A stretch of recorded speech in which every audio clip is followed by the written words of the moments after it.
What up, guys? Carolina Jackpot coming at you. It is June the 26th, 2021. And I did what I said I wasn't going to do. I'm going to do some pick and prediction videos for a bunch of different teams this summer. You know why?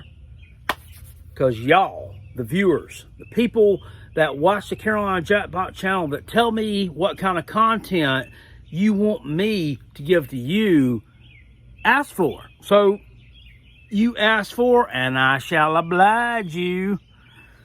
Up on deck today is the UNC Tar Heels for 2021. Now, the most important thing isn't just that you watch this video.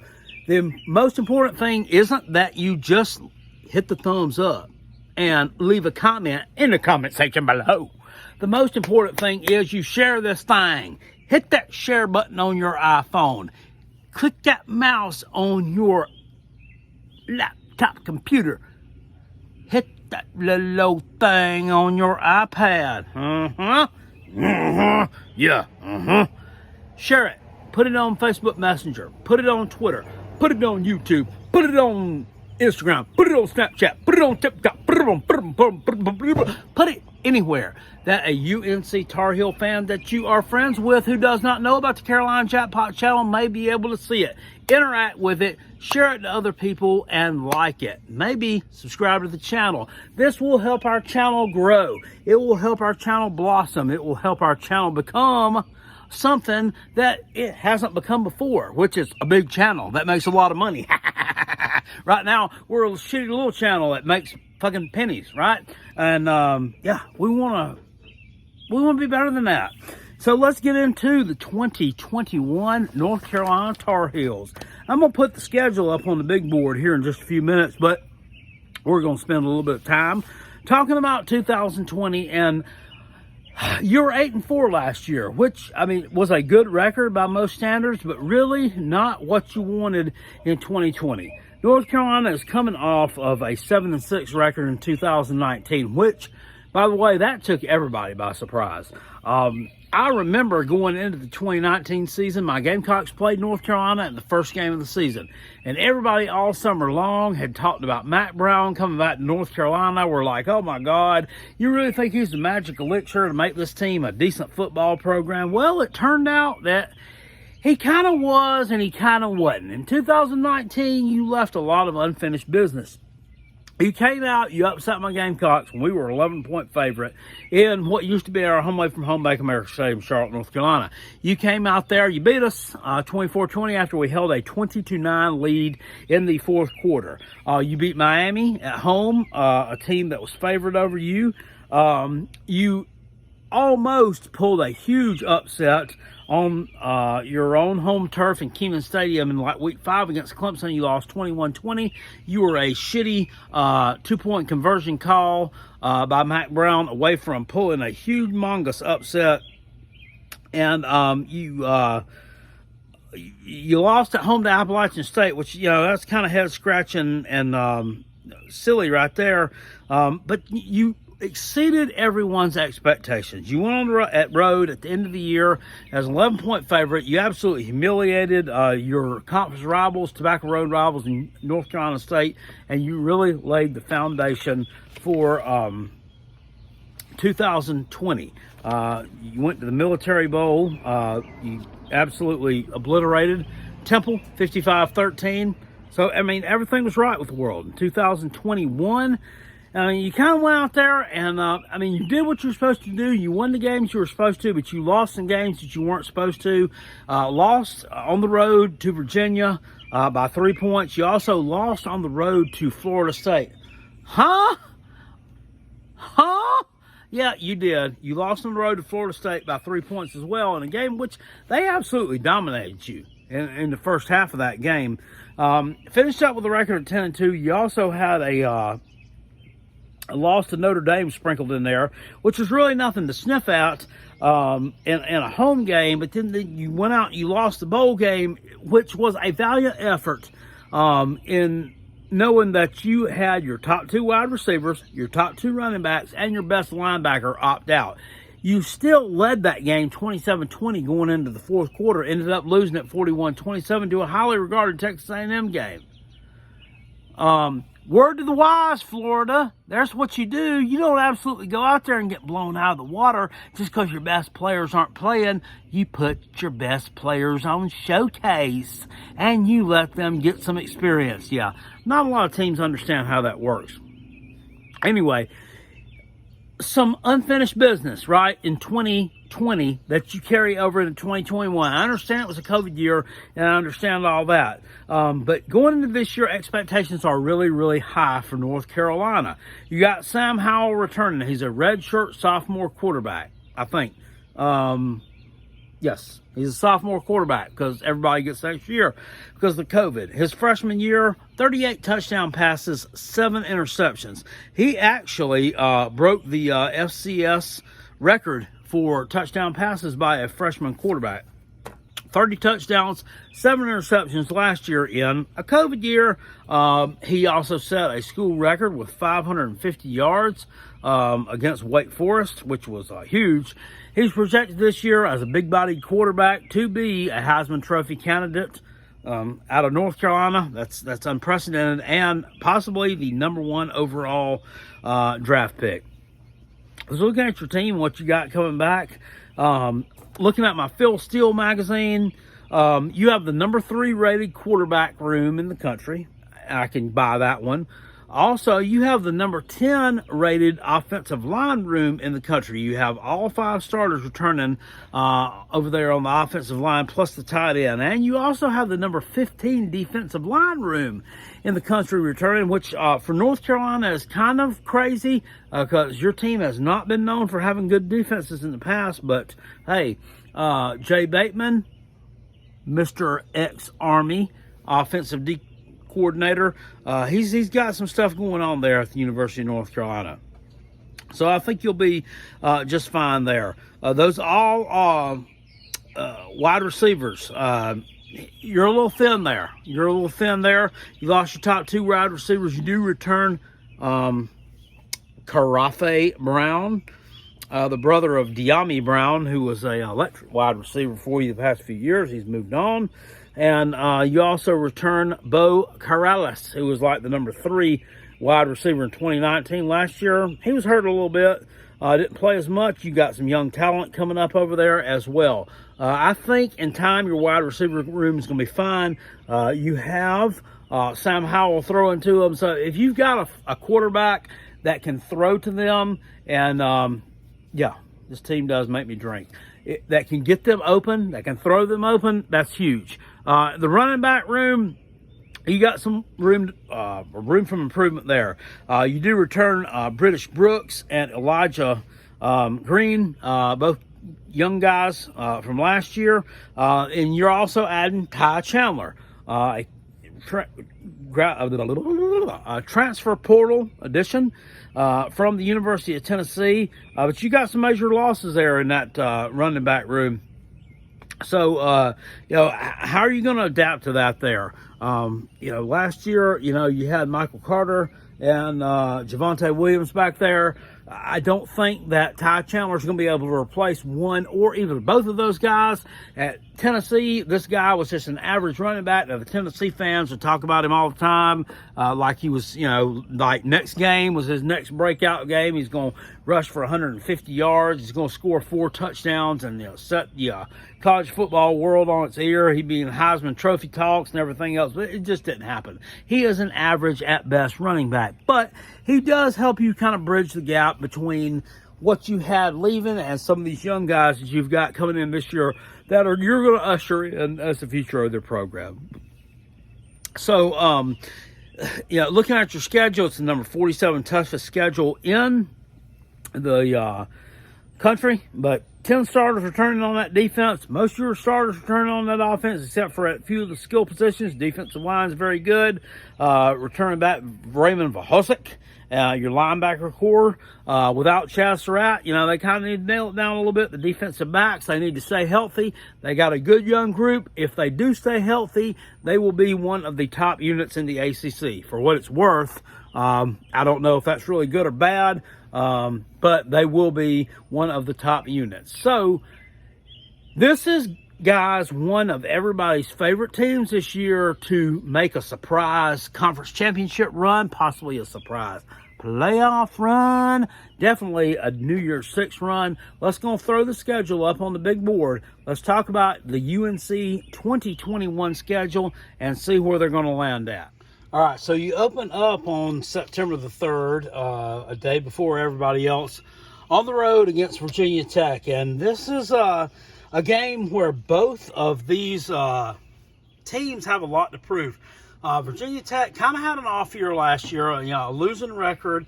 Justin Fuentes probably coaching for his job in 2021. I mean, I think that, the bloom has fell off the rose with him a long time ago. If we hadn't had a COVID season last year, he probably would have been gone already. But Virginia Tech, as usual, has a lot of talent coming back on defense.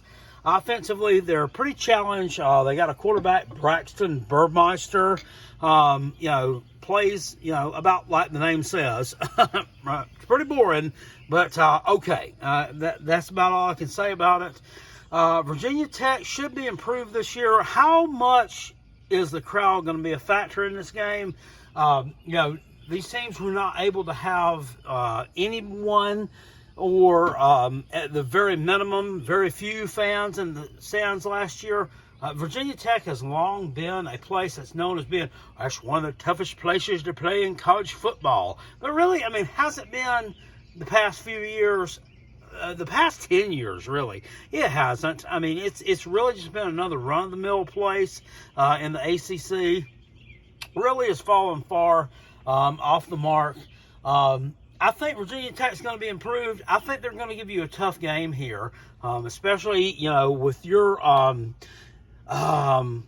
question marks in the secondary and at linebacker. I think you may have some problems. You question marks, at wide receiver and running back are also going to play here. But ultimately, I think that North Carolina wins this game. It's a short line going into this one. Most people would think that North Carolina would probably be favored by 10 points or more, but they're not. It's like, I don't know, it's like a 4-point game. Give me North Carolina here. I think you get the win on this Friday night in Blacksburg, Virginia. The next week, you're at home against Georgia State on 9/11. This is going to be an emotional day for everybody, isn't it? This is 20-year anniversary of 9/11, 2001. I really don't know what to expect is going to happen. Not celebration-wise, but memorial wise. In a lot of these stadiums. I mean, this is going to be a somber day. However, I think somber day or not, you're still going to take care of Georgia State on the football field. I mean, you're not going to pull Tennessee and lose to the Sun Belt Panthers and Sean Elliott here. That's just not going to happen. I mean, you're just a much better team, and North Carolina wins this one, and you go 2-0. The next week, you're at home again against Virginia. This is a team, you have lost the last 4 games to Virginia in the series, but North Carolina's won 5 of 6 home openers in the ACC over the past 6 years. Can we do it again? I think we can. Virginia is a team that I think is going to be a little bit underrated in the ACC Coastal, but I still think you beat them. Give me North Carolina here to take the win against Virginia on the 18th. But let's also do the famous little Carolina Jackpot spot and put a watch on that game. Let's put a watch on it. That's one that could be a potential upset, but I still think you get to win there. The next week, you're on the road, sort of. Really? Well, you are on the road at Georgia Tech. MB right there in the parenthesis. I mean, it don't mean that you're playing at Myrtle Beach. It also don't mean you're playing at Man Boobs. It means you're playing at Mercedes-Benz Dome in Atlanta, Georgia, the home of the Atlanta Falcons. Why this game's being played there, I don't know. I think Georgia Tech has some weird contract with the city of Atlanta that they'll play at least one home game in the Mercedes-Benz Dome, just to keep things going there, keep some cash flow going in the Benz Dome since the Falcons suck. Yeah, it really doesn't matter. You might as well be playing this game at Georgia Tech Stadium and probably get more fans there. I think you win this game. Georgia Tech is just, I don't know. I like their quarterback okay. I like what Jeff Collins is doing, but they're not ready to challenge the upper echelon of the ACC Coastal. The upper echelon of the Coastal being an operative term, since it is a relatively weak side of the ACC. But give me North Carolina here to win this game. I think that in the first half it may be a little bit close. The second half you come out and you kind of take care of business there. The next week, you're at home against Duke for the Victory Bell. And once again, Mackie boy and the team takes home the Victory Bell. Duke is terrible, especially in ACC play. If you watch my Coaches on the Hot Seat video, you know all about that David Cutcliffe, the elderly guy. That I don't like to make fun of elderly people, but, they need some help over there. Someone please go to the Duke University administration and talk to him and tell him we don't need you coaching here anymore because you're not very good. You win this game at home against Duke. Florida State, the next week at home. I think you win this game. And I think you win this game right here, and I'm going to put a chickadee check. No, I'm going to give a double chickadee check mark to that one. I think you blow them out of the water. Last year, you didn't show up in the first half of this game. You embarrassed yourselves, you embarrassed the state of North Carolina, and you embarrassed the entire ACC Coastal. You went on the road and you shit the absolute bed against Florida State, who was a horrible team.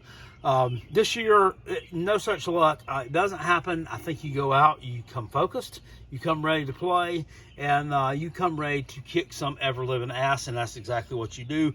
At home, this game will probably be on prime time. It'll probably be on ESPN or ESPN2 in the evening, and I expect that North Carolina will blow Florida State out of the water.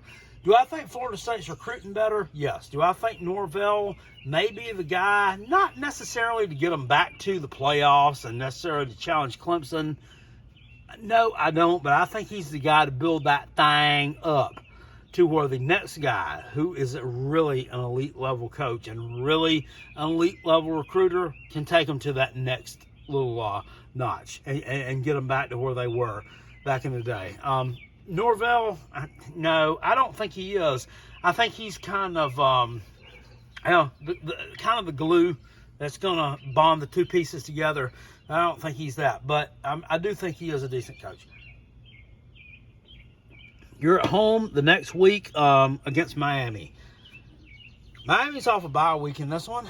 A lot of question marks here. How's Miami do against the beginning of that schedule? We know that week one, they're probably going to catch a beat down against Alabama. They probably are. Probably. And I'm not going to sit here and tell you that Alabama is going to beat Miami by 3 touchdowns and, there's nothing you can do about it. I don't know that. I don't know that for real. Alabama has a kid at quarterback that's new. They have some unproven talent at the skill positions, and they just do. And I know that Alabama and Nick Saban have recruited well. I know this, man. But you don't know how they're going to perform in week one against a team like Miami they're not a pushover. They're really not. So they've got that. I still think that Alabama will probably win that game. 5-star after 5-star after 5-star, it's bound to end up in a victory, right?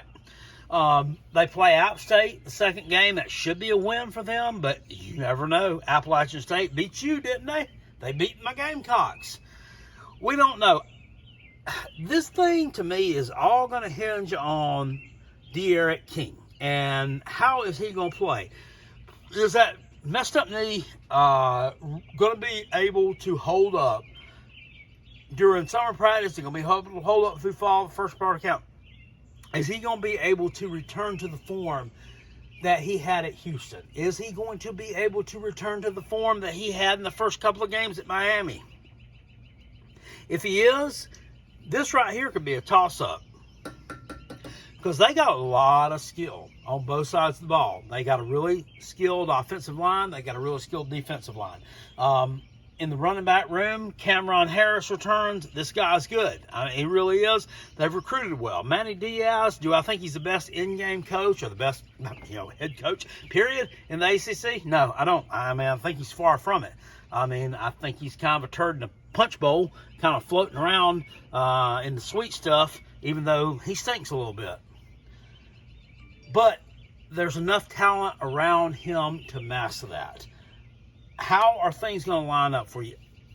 You went on the road last year. You blew them out in Miami. And I know that at Hard Rock Stadium, there's really not that much of a home field advantage. And last year was not a home field advantage for anybody.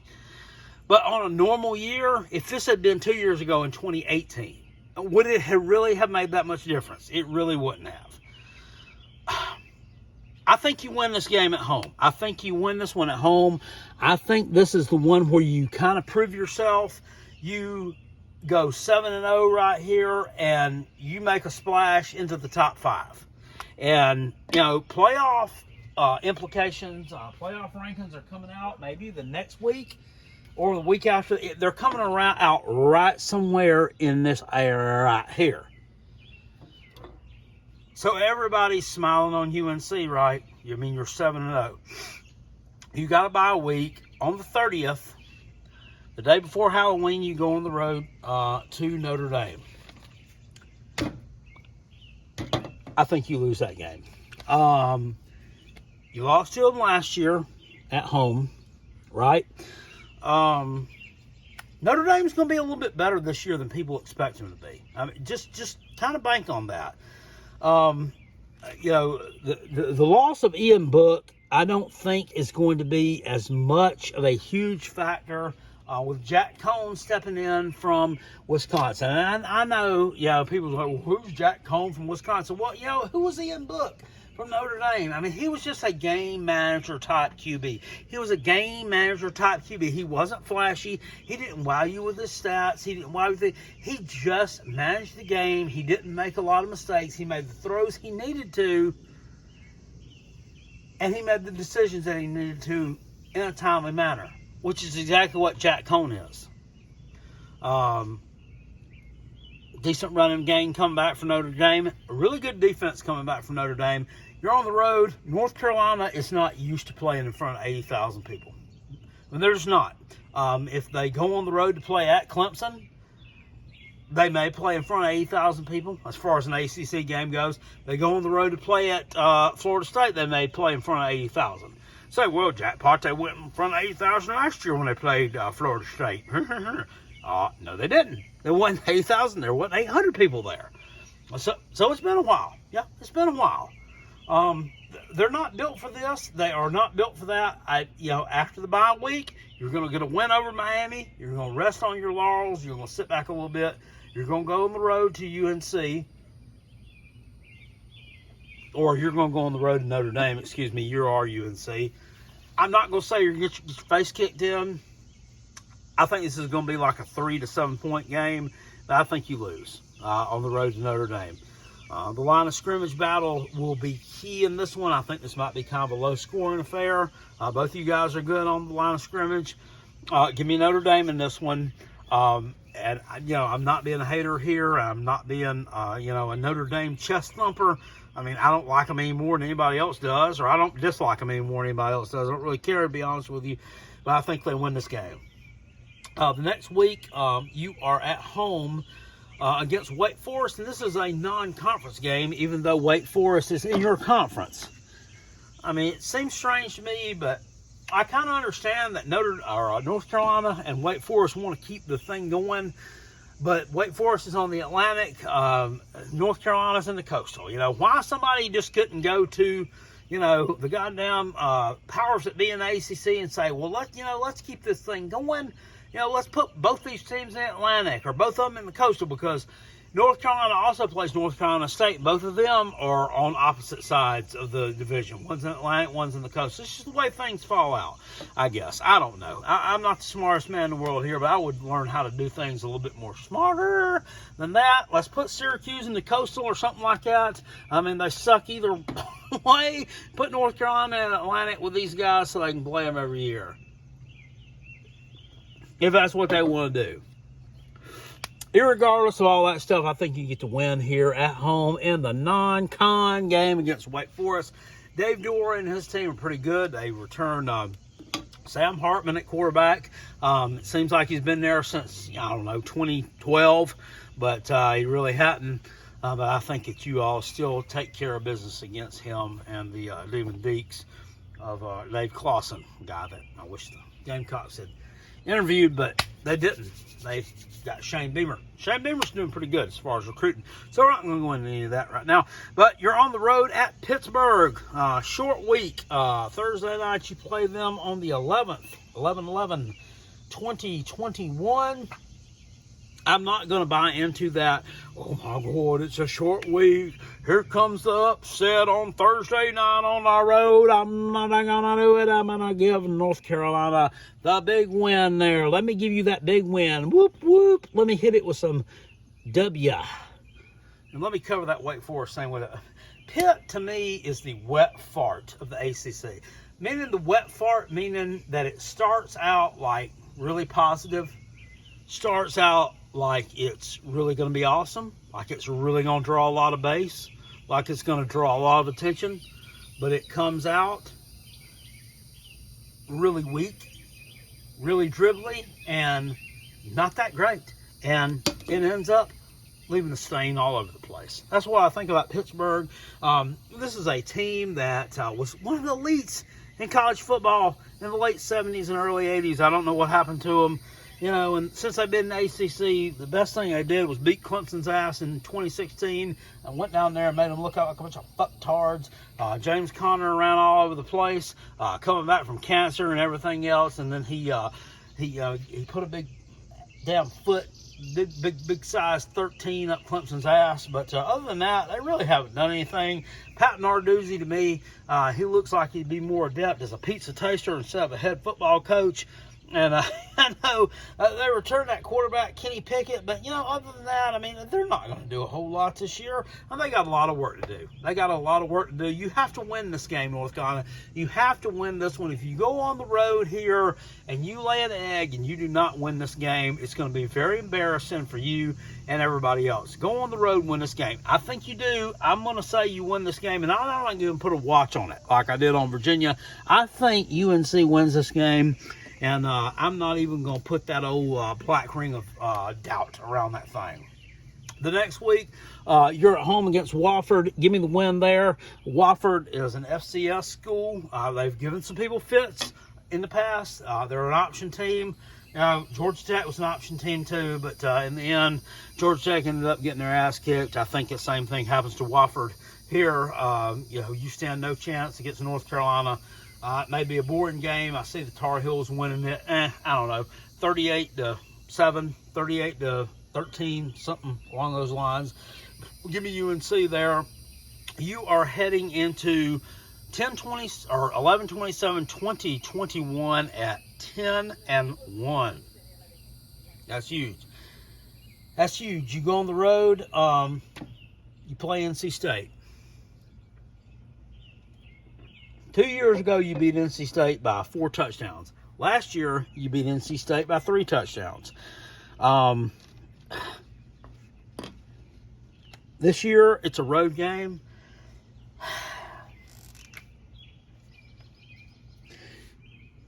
You see it. I think NC State beats you. I think you suffer the upset loss on the road in Raleigh against the Wolfpack. And take nothing away from North Carolina. Take nothing away from Sam Howell. Take nothing away from Sam Howell's mom, who they showed plenty of times during the game against my Gamecocks a couple of years ago. And she's not a bad-looking lady. This is just one of those spots where you've achieved everything this year that you kind of need to achieve. Okay? You've lost one game against a team that, honestly, a lot of people thought you would lose to. You've won the ACC Coastal. You've won double-digit games, which you haven't done in years. You have solidified Matt Brown's legacy. But you go on the road. You play a team in NC State that plays in a tougher side of the division than you do. that definitely plays a tougher non-con than you do. And looking at this non-con, it's not a murderer's row. They're on the road at Mississippi State. They got home games against South Florida and Louisiana Tech, which are, I mean, they're both shit shows. But if NC State is not playing at least their C game, they could slip up and lose to either of these teams. I mean, they really could. I mean, South Florida and Jeff Scott, they're looking to make a move. Louisiana Tech and Skip Holtz, they're looking to make a move. Whew, I'm looking to make a move in my drawers after that happened. I think that on the road that NC State may lose to Mississippi State. NC State lost to Kentucky last year in the bowl game when NC State had a winning record and Kentucky had a losing record. I mean, it could definitely happen. They got Zonovan Bam Knight coming back, that quarterback Devin Leary. He's a good kid that, he's got a lot of talent coming around him. NC State, the coach, Dave Doran, that's another coach I would say is like kind of like a wet fart coach, but he stays there. He continues to win. They continue to improve. And this year, I don't think that they win 10 games. I don't think they maybe even win 8 or 9 games. But I do think at the end of the year, they pick off the Tar Heels and they give you kind of an embarrassing loss. But you still accomplish your goals. You win the ACC Coastal.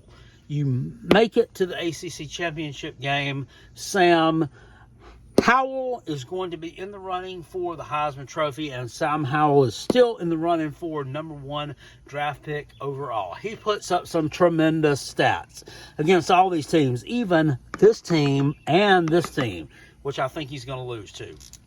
So looking at this and the way that all this is going to finish out, I think that you guys are going to finish this season up 10-2. Okay, I think you're going to finish up with 1 loss in the ACC, so that would put you like what? 7-1 overall in the ACC, right? Because Notre Dame's not in there anymore, and you're going to win the Coastal. I think you take on Clemson in the ACC championship game in Charlotte in December, and who wins that one? I don't know. Do you fuel yourself? Does this fire right here from losing to NC State, does it sting you a little bit? Do you beat them? Do you upset Clemson? I hope you do. I hope you beat them. I hope you beat them. I think you beat them. God, I hope you beat them. That's my official prediction for the UNC Tar Heels, guys. 10-2 on the regular season. Now, any of these games could change. They could end up beating NC State and losing to Virginia.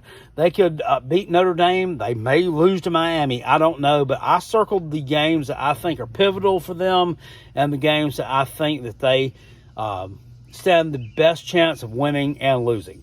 Let me know what you think about them in the comment section below. This video was brought to you by Miller Lite in the aluminum bottle, and high expectations for the UNC Tar Heels and Sam Howell and his mom for the 2021 season.